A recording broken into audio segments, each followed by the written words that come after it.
What if your most valuable possession is not your money, but your energy, your attention, your creativity, your vitality, your inner fire? Paracelsus believed that every human being carries within them a kind of spiritual gold, an inner sun, a unique life force that fuels creativity, purpose, clarity, and consciousness itself. But most people leave this gold completely unguarded. And because of that, they spend their lives wondering why they feel exhausted despite getting enough sleep, why they feel drained after certain conversations, why their motivation disappears around certain people, why their confidence weakens after spending time in particular environments. Ancient alchemists understood something modern psychology is only beginning to rediscover. Not every influence in your life nourishes you. Some consume you.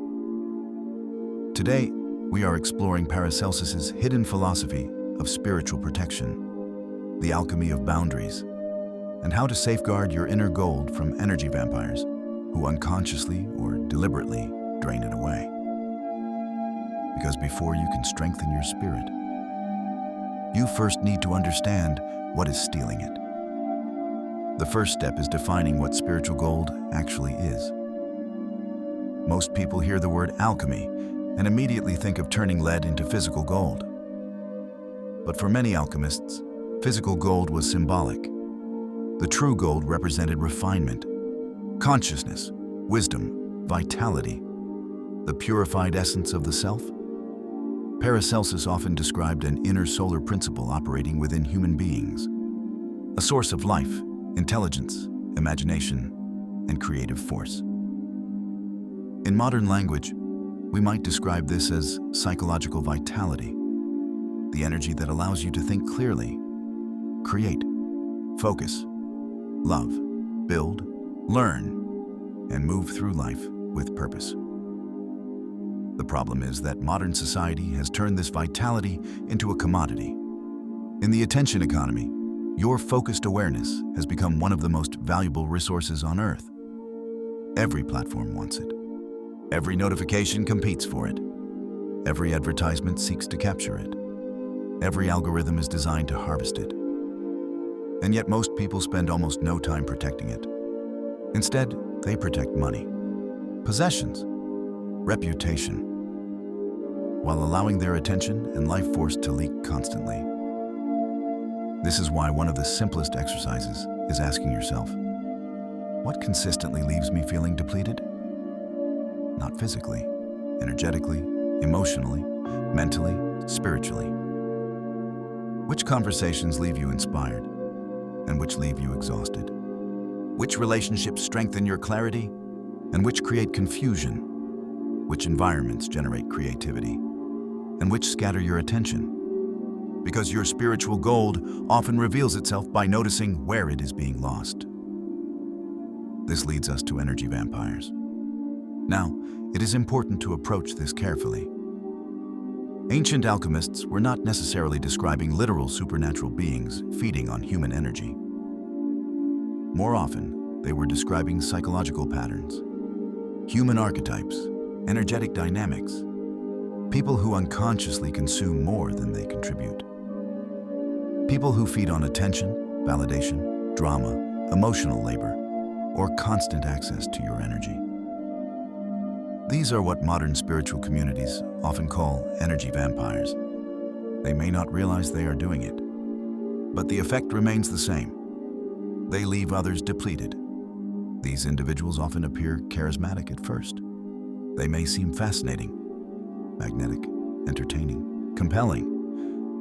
But over time, something strange begins happening. You leave interactions feeling drained. Your focus weakens. Your motivation decreases. Your nervous system feels agitated. Your mind becomes cluttered.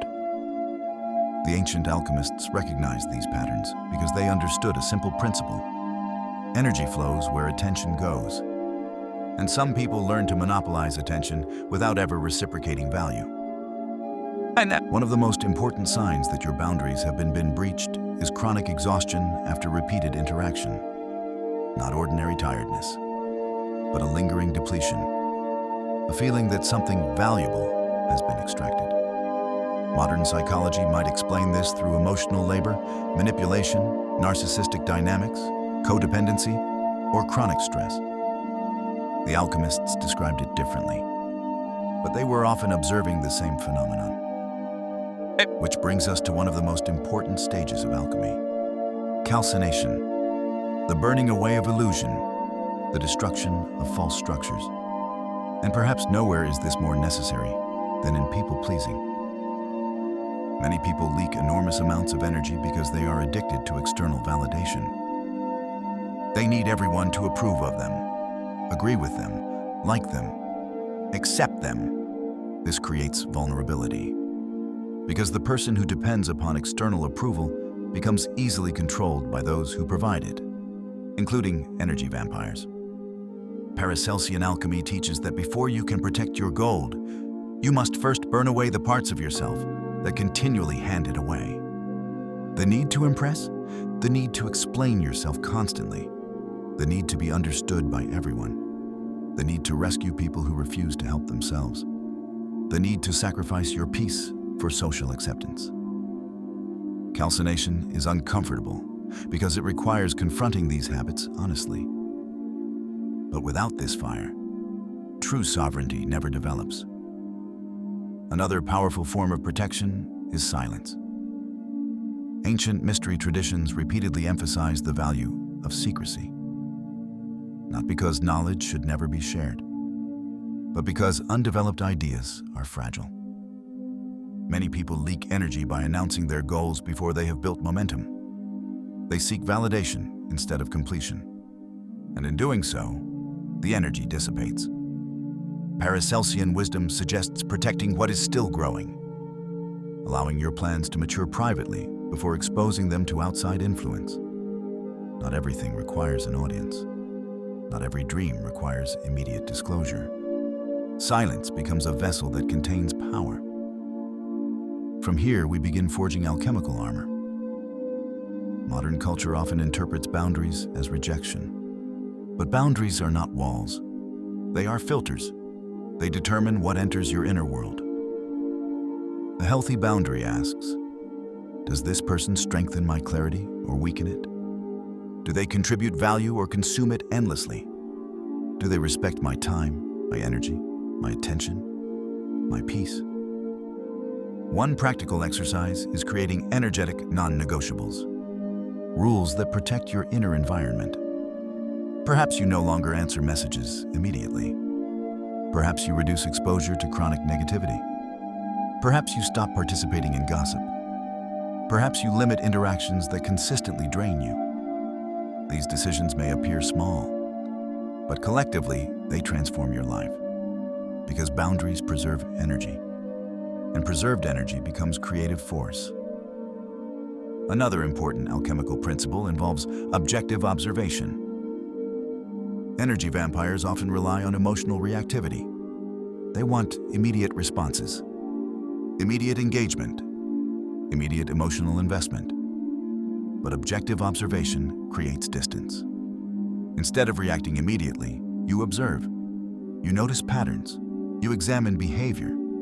You remove yourself from emotional entanglement long enough to see clearly. This clarity itself becomes protection. Paracelsus frequently worked with the symbolic principles of salt and sulfur. Sulfur represented energy, passion, movement, vitality. Salt represented structure, stability, containment. Many people develop sulfur without salt.